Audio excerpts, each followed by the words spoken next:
اعوذ باللہ من الشیطان الرجیم بسم اللہ الرحمن الرحیم الحمد للہ رب العالمین وصلی اللہ علی محمد وآلہ الطاہرین اما بعد قال اللہ تعالی فی القرآن الکریم بسم اللہ الرحمن الرحیم بقیت اللہ خیر لکم ان کنتم مؤمنین۔ ناظرین محترم، اللہ تبارک و تعالیٰ نے انسان کی ہدایت کے لیے انبیاء اور مرسلین کو مبعوث کیا۔ اس کے بعد نبوت و رسالت کے سلسلے کے بعد امامت کا سلسلہ جاری ہوا۔ 12 اماموں کو مبعوث فرمایا گیا اللہ تبارک و تعالیٰ کی طرف سے، تاکہ انسان کی ہدایت کا سلسلہ جاری رہ سکے۔ آخری امام کو اللہ تبارک و تعالیٰ کے حکم سے غیبت اختیار کرنی پڑی۔ امام علیہ السلام کی 2 غیبتیں ہیں، غیبت صغریٰ اور دوسری غیبت کبریٰ۔ سوال یہ ہے کہ جب امام علیہ السلام غیبت میں ہیں، چونکہ باقی ائمہ اہل بیت علیہ السلام کو غیبت کا سلسلہ اور غیبت اختیار نہیں کرنی پڑی، انہوں نے ڈائریکٹلی طور پر اپنے شیعوں، محبوں اور امت محمد مصطفیٰ صلی اللہ علیہ وآلہ وسلم کی ہدایت کی، ان کے مسائل حل کیے۔ حضرت ولی العصر علیہ السلام کو غیبت اختیار کرنا پڑی۔ سوال یہ ہے کہ غیبت کے زمانے میں امام علیہ السلام سے کس طرح فائدہ حاصل کیا جا سکتا ہے، جبکہ غیبت کبریٰ ہے۔ غیبت کبریٰ میں ہم شیعہ مومنین اپنے وقت کی حجت، وقت کے امام سے کس طرح استفادہ کر سکتے ہیں؟ تو اس کے لیے حضرت ولی العصر علیہ السلام نے خود اپنے ایک نائب کے ذریعے ایک توقیع میں، یعنی کہ اپنے ایک خط میں ارشاد فرمایا ہے، کتاب اکمال الدین صفحہ نمبر 485 اور احتجاج 284 نمبر صفحے پر حضرت ولی العصر علیہ السلام فرماتے ہیں، اما وجہ الانتفاع بی فی غیبتی، کہ البتہ میری غیبت کے زمانے میں مجھ سے فائدہ حاصل کرنا ایسا ہے، فقل انتفاع بالشمس اذا غیبها عن الابصار السحاب، میری غیبت کے زمانے میں، میری غیبت کے اس مدت میں مجھ سے فائدہ حاصل کرنا ایسا ہے کہ جیسا کہ جب سورج بادلوں کی اوٹ میں آ جاتا ہے اور اس کے باوجود بھی اہل زمین اپنے فوائد، اہل زمین اس بادلوں کی اوٹ میں پڑے ہوئے سورج سے فائدہ حاصل کر سکتے ہیں، اسی طرح جب میں غیبت کے زمانے میں ہوں، غیبت میں ہوں، اس وقت بھی میرے شیعہ اور مومنین مجھ سے فائدہ حاصل کر سکتے ہیں۔ جس طرح سورج بادلوں کی اوٹ میں رہ کر اہل زمین کو فائدہ پہنچاتا ہے، اسی طرح میں غیبت میں رہ کر اہل زمین کو، امت کو اور شیعوں کو فائدہ پہنچاتا ہوں۔ سوال یہ ہے کہ کس طرح حضرت ولی العصر علیہ السلام غیبت کے پردے میں ہو اور ہم ان سے فائدہ حاصل کر سکتے ہیں۔ امام مہدی علیہ السلام کا وجود مبارک غیبت کے پردے میں تشبیہ ہے اس سورج کی طرح کہ جو سورج بادلوں کے اوٹ میں ہے۔ کس طرح یہ تشبیہ دی گئی ہے کہ امام علیہ السلام کا وجود غیبت کے پردے میں ایسا ہے جیسا کہ سورج بادلوں کی اوٹ میں ہے؟ تو اس کے لیے علماء نے کچھ تشبیہات، کچھ چیزیں بیان کی ہیں کہ ان چیزوں کے ذریعے، ان علامتوں کے ذریعے، ان اقسام کے ذریعے امام علیہ السلام شباہت رکھتے ہیں سورج کے ساتھ، کہ جو سورج اس بادلوں کے اوٹ میں ہوتا ہے۔ پہلی جو وجہ علماء نے ذکر کی ہے وہ یہ ہے کہ امام مہدی علیہ السلام سورج کی طرح ہیں۔ امام مہدی علیہ السلام سورج کی طرح عمومی طور پر فائدہ پہنچانے والے ہیں۔ امام مہدی علیہ السلام کے وجود کا نور، علم کا نور اور ہدایت کا نور تمام عالم تک، تمام عوام تک پہنچتا ہے امام علیہ السلام کے وسیلے کے ذریعے۔ جس طرح سورج عمومی فائدہ پہنچاتا ہے، اسی طرح حضرت ولی العصر علیہ الصلوۃ والسلام کے وجود کی روشنی، علم کی روشنی اور ہدایت کی روشنی عالم تک پہنچتی ہے، عوام تک پہنچتی ہے امام کے ہی وسیلے سے۔ دوسری صورت یہ ہے کہ امام مہدی علیہ الصلوۃ والسلام کا منکر ایسا ہے جیسا کہ سورج، اس سورج کا منکر جو سورج بادلوں کی اوٹ میں آ جاتا ہے۔ امام مہدی علیہ الصلوۃ والسلام کا منکر اس شخص کی طرح ہے، اس شخص کی مانند ہے کہ جو شخص اس سورج کا منکر کرے، اس سورج کا انکار کرے کہ جو سورج بادلوں کی اوٹ میں آ گیا ہے۔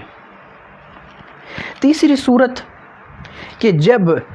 سورج بادلوں کی اوٹ میں ہوتا ہے اور اس کے باوجود بھی لوگ اس بادلوں کے اوٹ میں پڑے ہوئے سورج سے فائدہ حاصل کر سکتے ہیں اور کرتے ہیں، اور اس چیز کا انتظار ہوتا ہے، اس چیز کے انتظار میں ہوتا ہے، ہر وقت اس چیز کے انتظار میں ہوتے ہیں کہ کس طرح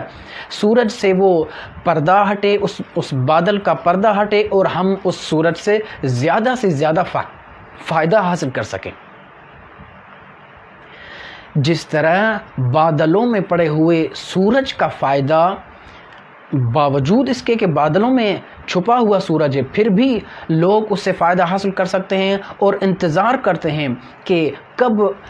وہ پردہ، بادلوں کا پردہ ہٹتا ہے کہ ہم اس سورج سے زیادہ فائدہ حاصل کر سکیں۔ اسی طرح حضرت ولی العصر علیہ الصلوۃ والسلام جب غیبت کے پردے میں ہیں تو مخلص شیعہ، مخلص مومنین ہر وقت اس چیز کے انتظار میں ہوتے ہیں کہ حضرت ولی العصر علیہ الصلوۃ والسلام ظہور فرمائیں، حضرت ولی العصر علیہ الصلوۃ والسلام خروج کریں، اور مایوس نہیں ہوتے وہ مخلص شیعہ، وہ مومنین مایوس نہیں ہوتے، جس طرح وہ لوگ مایوس نہیں ہوتے کہ جو اس انتظار میں ہوتے ہیں کہ بادلوں کا پردہ سورج سے ہٹے، اسی طرح مخلص شیعہ حضرت ولی العصر علیہ الصلوۃ والسلام کے غیبت میں رہنے سے مایوس نہیں ہوتے، بلکہ ہر وقت انتظار میں رہتے ہیں کہ کس وقت حضرت ولی العصر علیہ الصلوۃ والسلام ظہور فرماتے ہیں، کس وقت امام علیہ الصلوۃ والسلام خروج کرتے ہیں۔ چوتھی چیز، جس طرح سورج بعض علاقوں پر، بعض جگہوں پر ظاہر ہوتا ہے اور بعض جگہوں پر، بعض مقامات پر سورج پر بادلوں کا پردہ ہوتا ہے۔ بعض ایسے علاقے، بعض ایسی جگہیں ہوتی ہیں کہ جن جگہوں پر سورج پر پردہ چھایا ہوا ہوتا ہے، سورج پر بادلوں کا پردہ ہوتا ہے، لیکن اسی وقت بعض ایسے مقامات ہوتے ہیں، بعض ایسی جگہیں ہوتی ہیں کہ جہاں پر سورج پر بادلوں کا پردہ نہیں ہوتا۔ اسی طرح حضرت ولی العصر علیہ الصلوۃ والسلام بھی بعض مومنین پر، بعض اشخاص پر کبھی کبھی ظاہر ہو جاتے ہیں، بعض پر غائب رہتے ہیں۔ دلیلیں بہت ساری تاریخ کتب میں آپ کو ایسے واقعات ملتے ہیں، ایسے قصے ملتے ہیں کہ مخلص مومنین علماء کرام حضرت ولی العصر علیہ الصلوۃ والسلام کی زیارت سے شرف یاب ہوتے ہیں، حضرت ولی العصر علیہ الصلوۃ والسلام سے ملاقات کرتے ہیں۔ تو بعض مومنین، بعض علماء حضرت ولی العصر علیہ الصلوۃ والسلام کی زیارت کرتے ہیں، یعنی اس وقت حضرت ولی العصر علیہ الصلوۃ والسلام ان بعض کے لیے ظاہر ہوتے ہیں اور بعض کے لیے غیبت کے پردے میں ہوتے ہیں، بعض کے لیے ظاہر نہیں ہوتے۔ اسی طرح سورج بھی بعض علاقوں پر ظاہر ہوتا ہے، بعض علاقوں پر سورج پر بادلوں کا پردہ چھایا ہوا ہوتا ہے۔ پانچویں اور آخری چیز، سورج کی کرنیں گھروں میں داخل ہوتی ہیں کھڑکی کے ذریعے، یا بعض ایسے پردے حائل ہوتے ہیں، جب ان پردوں کو، ان رکاوٹوں کو دور کیا جاتا ہے تو پھر سورج کی کرنیں بآسانی سے اس گھر میں داخل ہو جاتی ہیں۔ یعنی جس حد تک رکاوٹیں کرنوں کے داخل ہونے میں، سورج کی کرنوں کے داخل ہونے میں جو رکاوٹیں ہوتی ہیں، وہ رکاوٹیں جس حد تک ختم ہو جائیں، جس وقت تک وہ رکاوٹیں دور کی جائیں، اس حد تک سورج کی کرنیں اس گھر میں داخل ہو جاتی ہیں۔ اسی طرح حضرت ولی العصر علیہ الصلوۃ والسلام، اسی طرح عوام، مخلوق اور حضرت ولی العصر علیہ الصلوۃ والسلام کے محب اور شیعہ بھی امام علیہ الصلوۃ والسلام کے وجود سے فائدہ حاصل کر سکتے ہیں، امام کے ہدایت کی روشنی سے، امام کی ہدایت کی روشنی سے، اس حد تک جس حد تک یہ مومنین، یہ مخلص شیعہ اپنے شہوات کے پردے، لذات کے پردے، دنیاوی خواہشات کے پردے اور موانع اپنے دلوں سے، اپنے ذہنوں سے جس حد تک دور کریں گے، اس حد تک وہ مومنین، وہ مخلص شیعہ، وہ عوام امام علیہ الصلوۃ والسلام سے، امام علیہ الصلوۃ والسلام کے وجود سے فائدہ حاصل کرتے ہیں۔ جس حد تک وہ موانع، کیسے موانع؟ لذتوں کے موانع، شہوات کے موانع،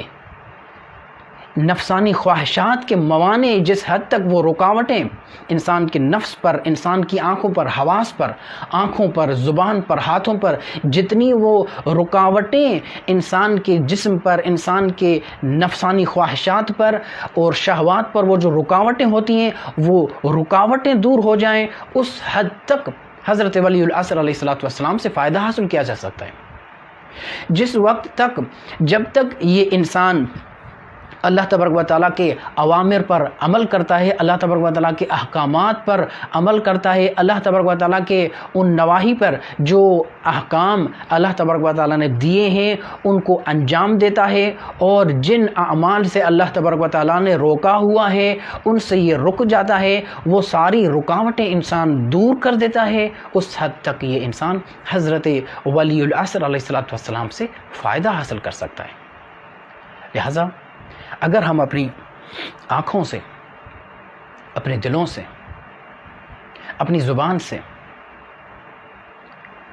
وہ موانع دور کریں، جو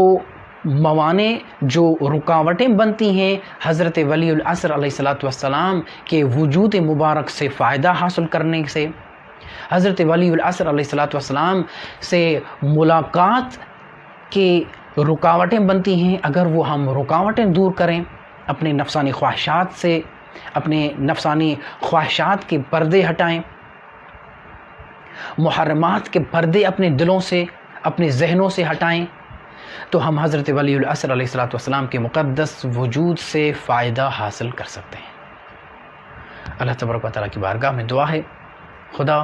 ہمیں حضرت ولی العصر علیہ الصلوۃ والسلام کی زیارت سے مشرف فرمائے اور ہمارے علم اور عمل میں اضافہ فرمائے۔ خدا بحق محمد و اہل بیت محمد ہمیں حضرت ولی العصر علیہ الصلوۃ والسلام کے ظہور پر نور کے لیے تیار رہنے کی توفیق نصیب فرمائے۔ والسلام علیکم ورحمۃ اللہ وبرکاتہ۔ اللہم عجل لولیک الفرج والعافیۃ والنصر۔